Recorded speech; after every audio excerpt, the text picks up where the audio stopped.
जी, आज हम आपको एक बहुत अहम शख्सियत से मुलाकात कराएंगे। वो हैं मोहम्मद मज़हरुल अज़ीज़। आप वज़ारत ख़ज़ाना में तकरीबन 40 साल तक फ़राइज़ अंजाम दिए। आपने मुख्तलिफ़ बजट की तैयारी में अहम रोल अदा किया।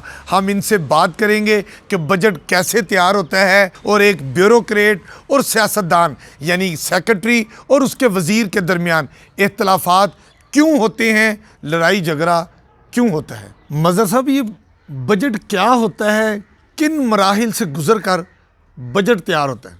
बजट हाफिज़ साहब एक तखमीना होता है।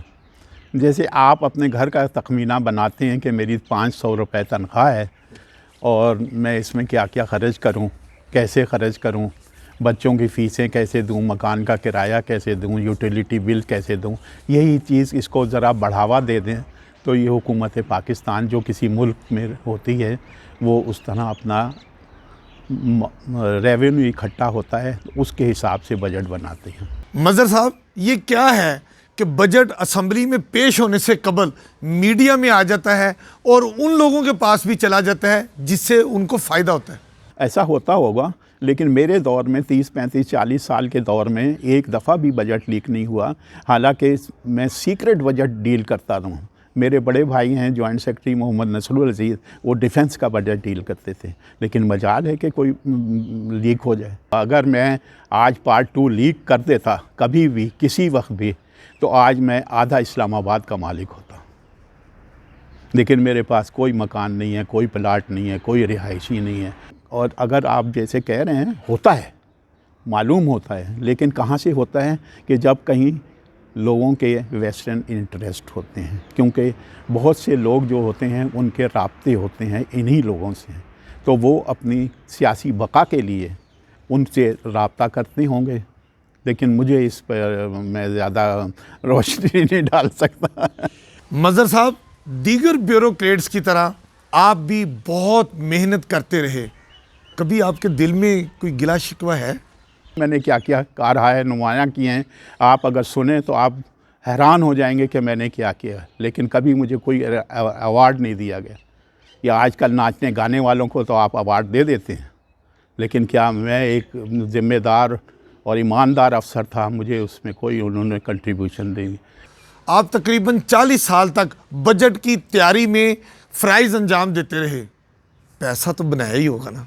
हफ़ीज़ साहब देखिए, तनख्वाह इतनी नहीं होती, गुजारा औलांस होता है हमारे लिए, मेरे नज़दीक। लेकिन ये होते हैं कि हमें गाड़ी की फ़ैसिलिटी होती है, नौकर की फैसिलिटी होती है, आने जाने की फ़ैसिलिटी होती है।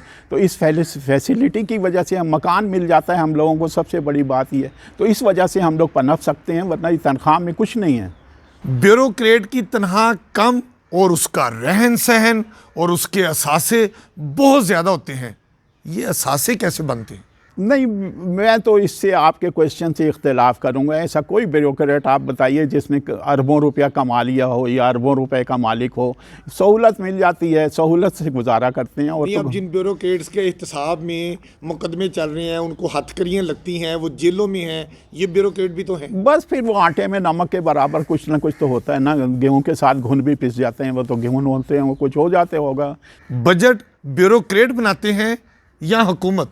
हफ़ीज़ साहब, ना ब्यूरोक्रेट्स का आप क्यों बार बार नाम ले रहे हैं? मुझे तो हंसी आती है।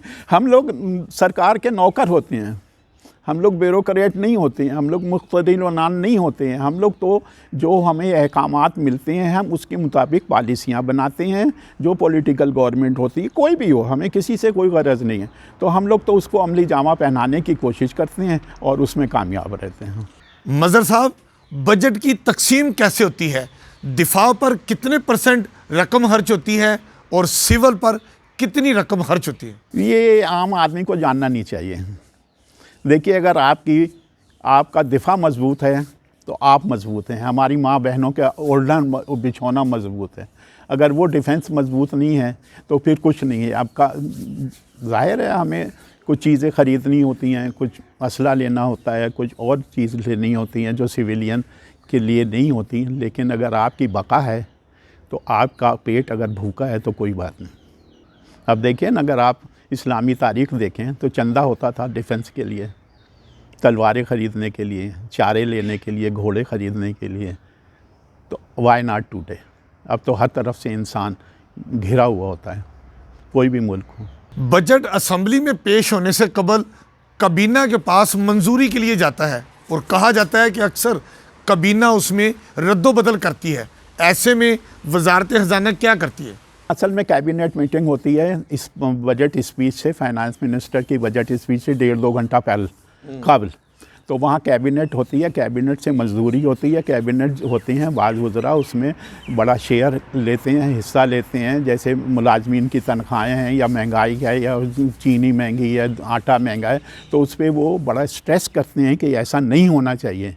अब चूँकि बजट स्पीच में महंगाई का या जो भी है उसमें प्रपोज़ल हो जाती हैं, तो फिर उसमें अमेंडमेंट करनी पड़ती है। प्राइम मिनिस्टर कोई भी होता है उसकी मंजूरी के बाद वो फिर असेंबली में या सेनेट में जो बजट डॉक्यूमेंट जाती हैं वो करेक्टेड जाती हैं। शौकत अजीज़ साहब के ज़माने में मुझे याद है कोई 25-30 अमेंडमेंट हो गई। अब 25-30 अमेंडमेंट, 350 कापियाँ असेंबली की और 250 कापियाँ, 150-200 कापियाँ सेनेट में जो जानी हैं वो करेक्टेड कापियाँ होनी चाहिए। अब ये ज़िम्मेदारी मेरी थी। मैं सर पकड़ के बैठा था, तो मेरी माँ ने जो फौत हो चुकी थी उसने मेरे कहा कि कोरिजेंडम इशू करो। ये एक ख़्याल मेरे दिल में आया और मेरी माँ ने मुझे बताया।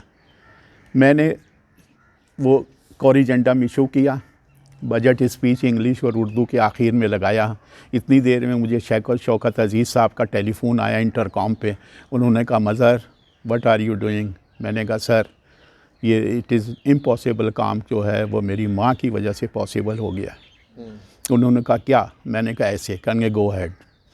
उन्होंने फिर स्पीकर को बताया कि हम जितनी अमेंडमेंट हैं उसको कोरिजेंडम आखिरी सफ़े में कर रहे हैं। अब उस वक़्त की अपोजिशन जो थी उसने शोर शराबा किया कि ये करेक्टेड कापियाँ नहीं हैं, तो स्पीकर ने कहा पंजाबी में कि आखिरी सफ़ा भी देख लो तुसी, उसमें अमेंडमेंट थी कोरिजेंडम।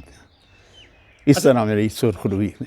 कहा जाता है कि आज की ब्यूरोक्रेसी पर खौफ का साया है, वो बड़े बड़े फैसले खुले दिल से नहीं करती। बिल्कुल दुरुस्त है। मैं एज डिप्टी सेक्रेटरी मैंने वो काम किए हैं जो आज कल का सेक्रेटरी नहीं कर सकता, क्योंकि उस ज़माने में सेक्रेटरी और मिनिस्टर की फुल सपोर्ट होती थी। मिसाल के तौर पे कई बच्चों को वालिदैन फौत हो गए, मैंने समरी बनाई, सेक्रेटरी ने अप्रूव की, एडवर्टीजमेंट हुआ, वो बच्चा नौकर हो गया। लेकिन आज ये शायद ऐसा ना हो सकता। ये ब्यूरोक्रेसी अब क्यों डरने लगी है ज़्यादा?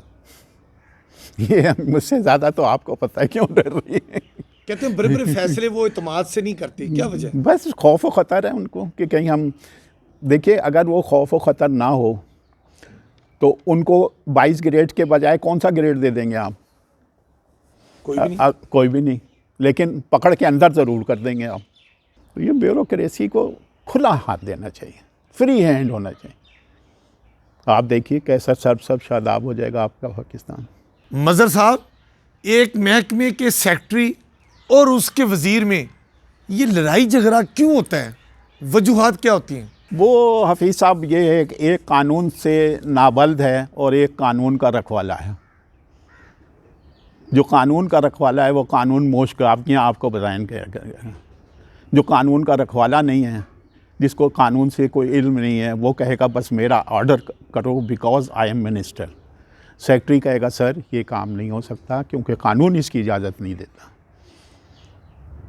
फिर वहाँ से चपकली शुरू हो जाती है, लड़ाई झगड़ा शुरू हो जाता है, ब्यूरोक्रेट तब्दील हो जाते हैं, सेक्रेटरी तब्दील हो जाते हैं।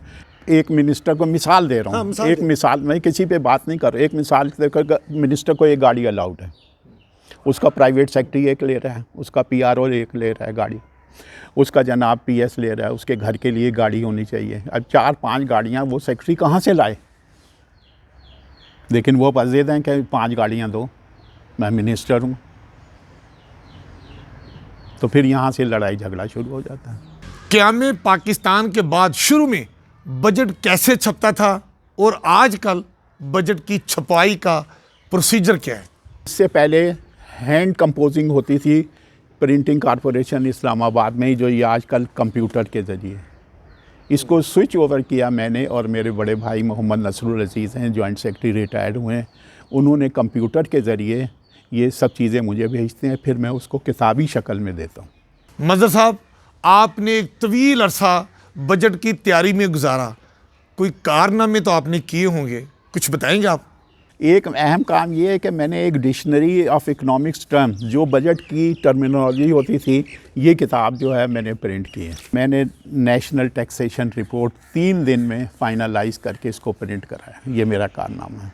मैंने 1947-48 से जब तक के मैं रहा, मैंने budget speeches press information department से ली, अंग्रेज़ी की और उर्दू की, उनको कंपाइल किया, उनको कंपोज किया, उनको प्रिंट किया, उनको वॉल्यूम की शक्ल में आज मेरी लाइब्रेरी, फाइनेंस की लाइब्रेरी में मौजूद होगा। अब नहीं होगा तो मैं कुछ नहीं, ये काम मैंने किया।